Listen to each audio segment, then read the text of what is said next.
অনেক বছর আগে একজন একটা কথা আমাকে বলেছিল, যখনই আমার মনে হয় কোনো কাজ হতে দেরি হচ্ছে বা ডিলে হচ্ছে, ব্যাপারটা বারবার অপেক্ষা করতে হবে ওই কাজটার জন্য, তখনই আমি ওই কথাটা মনে করে নিই।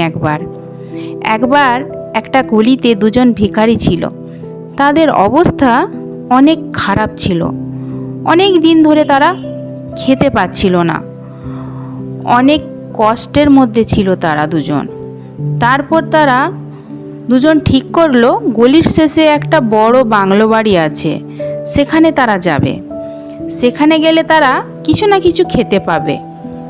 তারপর তারা দুজনে ওই বাংলোর দরজায় গিয়ে ধাক্কা দিল।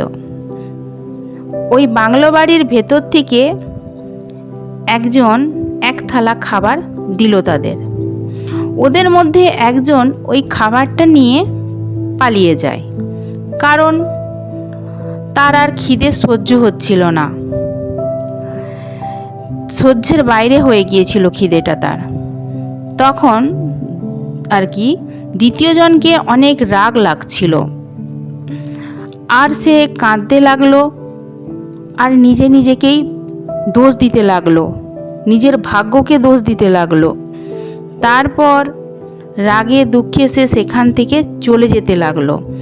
তখনই ওই বাড়ির ভেতর থেকে একটা মহিলা এক থালা খাবার নিয়ে এসে তাকে বলল, আমাকে ক্ষমা করবেন, একটু দেরি হয়ে গেল, কারণ গরম গরম রুটি আমি তৈরি করছিলাম, তাই একটু দেরি হলো।